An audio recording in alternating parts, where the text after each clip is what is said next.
Hi there everyone. So today's episode we're going to talk about how to stop negative self-talk and how to reframe your negative self-talk when it comes up. This is a Deep Psychology podcast. I'm your host, Ross Edwards, writer, meditation teacher, founder of deep-psychology.com and avid lover of all things psychological. In listening to this podcast, you're part of the worldwide deep psychology community of tens of thousands of people undertaking profound personal transformation. You can join us on any of the major podcasting platforms and make sure to visit the site deep-psychology.com for lots of high quality resources. Let's get started.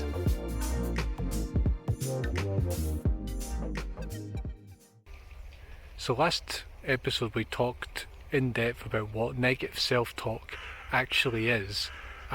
If you've not listened to that, I'd recommend you go and listen to it and then come back to this episode, because you have to know quite well what negative self-talk is before we start trying to change it and trying to understand it better. What I'm going to show you today is a way to see your negative self-talk very clearly. So this might differ from things you've heard about stopping negative self-talk or reframing your negative self-talk, because in this method we're not going to change our self-talk in any way. I think that's one of the key things. It's what makes it a bit special, and what I hope you'll find is that when you practice it, you'll get the feeling that you won't need to reframe your negative self-talk. So let me just explain, because you might be a bit confused. You might think, well, why would I not want to stop my negative self-talk? Why would I want to just see it for what it is? Why would I want to just observe it? So let me explain my point of view on this. I want to say first that this comes from almost a decade of meditation experience. This is a meditation-based method that you're going to learn. So that's my background, that's my basis for this technique. How can we say this? Basically what I found is that our understanding of our mental world and of our thoughts is quite poor. And this is a problem, because as we spoke about in the last episode, our mind is active all the time.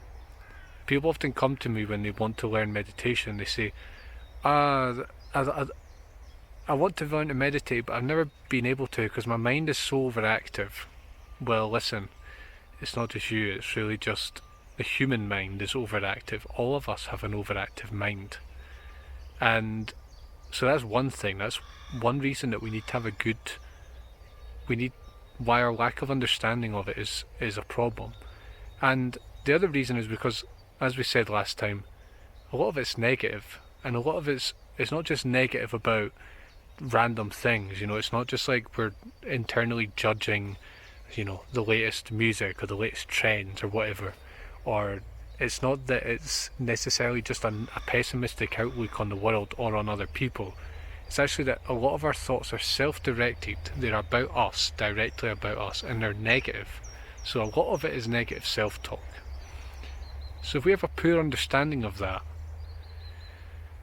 we're not understanding one of our most dominant experiences as a human being. Now, interestingly enough, when you use this method, we'll call it mindfulness of thought, just for the purposes of this episode. When you use mindfulness of thought, when you practice mindfulness of thought, when you develop some skill in it, what you start to realize is that your thoughts really aren't what you believe them to be. How our thoughts usually seem to us is that they are telling us the truth about life, ourselves, and the world. That they are real. That they are sort of solid and stable, and they are kind of reliable. And that ultimately they are us. This is who we are. We are our thoughts. If you don't believe me, Next time you're in thought, lost in thought, and listen, you're going to be lost in thought many times for the rest of your life, so you've got plenty of opportunity to practice this. Next time you're lost in thought, I want you to realise that you actually believe that your thoughts are you. That's who they seem like that's who you are. It seems like you are this voice that is shouting and screaming all the time in your mind. That's really how it seems. So they seem to reflect reality. They seem sort of real and stable and reliable, and they also seem to be us. It's like, this is who we are. And to me, the whole notion of changing our negative self-talk and of reframing it or whatever, some sort of altering it in some way, a lot of that comes from not fully realising that our thoughts do not reflect reality. Sometimes they can be a useful guide, but most of the time, especially when we're sort of in negative mode and we're getting self-critical, it's extremely distorted. They're based on limited information. They're based on our subjective experience. They're very not very reliable in that sense, in terms of what they're telling you, the truth of what they're telling you. Your thoughts are not solid and stable and reliable. Our thoughts are actually very ghost-like. They may seem very sticky and they may consume our attention, and well, they do a lot of the time. It doesn't mean that is how they actually are. That the sense of them being sticky and of being them being sort of stable and physical, it's kind of a hard thing to describe. You have to see it for yourself. That comes from not really using mindfulness of thought, from not seeing our thoughts for what they are, by not bringing awareness to them, first person, direct, moment to moment experience. And third of all, what you'll discover with this method, and I know it's kind of a cliche to say, oh well, you are not your thoughts. It sounds kind of sexy, right? It's like, oh, you're not your thoughts, so just whatever. We're going to discover that, but not as a cliche and not as like a nice idea that comforts us a little bit. We're going to learn it and we're going to see it. We're going to learn it by seeing it for ourselves. And the reason for this is quite simple, and again, please do not take this on as an ideology, as an idea, because the actual direct experience of it and being able to do it on some sort of permanent level is much more powerful than just some idea or some cliche or some like Instagram quote or whatever. What you'll realise is that your thoughts are something that you are experiencing. So just like I'm looking around me right now at the trees and the grass and the scene around me, and I'm hearing what's going on around me as well, and I'm feeling my body, it's quite easy to see that those things, to understand and to perceive that those are just things I'm experiencing. They're not really who I am. It seems silly to say, oh, I'm looking at a tree, therefore I am the tree. That is who I actually am. But with our thoughts, it's not really like that. We feel very identified with them. But what you can do when you practice mindfulness of thought enough, you bring awareness to your thinking enough, you will get that same sense of separation. You will start to see that your thoughts really are just something you're experiencing. Sure, they speak in a familiar voice, they often are self-referential, and often they're very negative, as I've said, which makes them very sort of convincing, and they command your attention, they demand your attention. But all of that, it's all just stuff you're experiencing. The problem is that you've not developed the awareness, you've not developed the separation between pure awareness and just the contents of awareness, which includes thought, and often is consumed by thought. And when you realise these things, you start to realise that you do not have to reframe your thinking.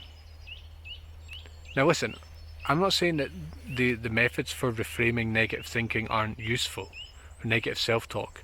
I think they're very useful. I've used plenty of these methods before. But the thing is that they all lack something. They all lack the direct first-person experience of what thoughts really are. And as far as I'm concerned, when I have that contact, that level of clarity, I don't actually need to change my negative self-talk. Because I realise that it's just stories in my mind. It's really, honestly, it's really nothing else. It's just stories in my mind. When I see that, I realise that that is not who I am, and I'm not going to believe in that thought or those thoughts, because there's many of them, I can tell you. And if I don't give it power, it can't overpower me. And I don't have to go through the whole rigmarole of like reprogramming my mind. Because you can also just become attached to new thoughts about who you are, which then it creates this sort of contingent identity.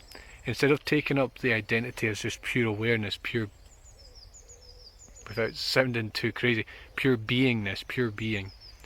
Instead of taking up the identity, if we get fixated on this idea of reprogramming our mind, we're still identified with our thoughts at the end of the day. The problem is that we're not actually seeing what thinking is.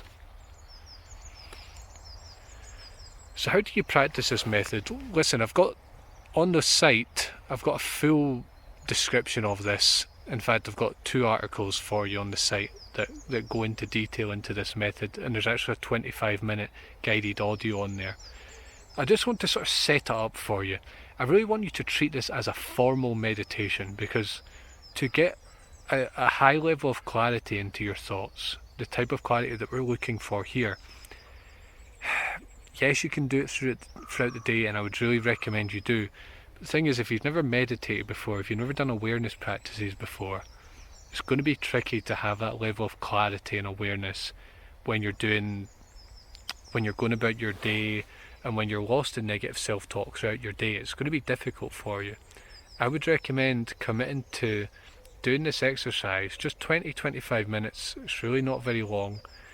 Take some time out, set some time aside, set aside a quiet space you can be where you're not going to get distracted by anyone or anything, and do it as a proper formal meditation. And I've got all the instructions for that on the website, but I just want to set the background here.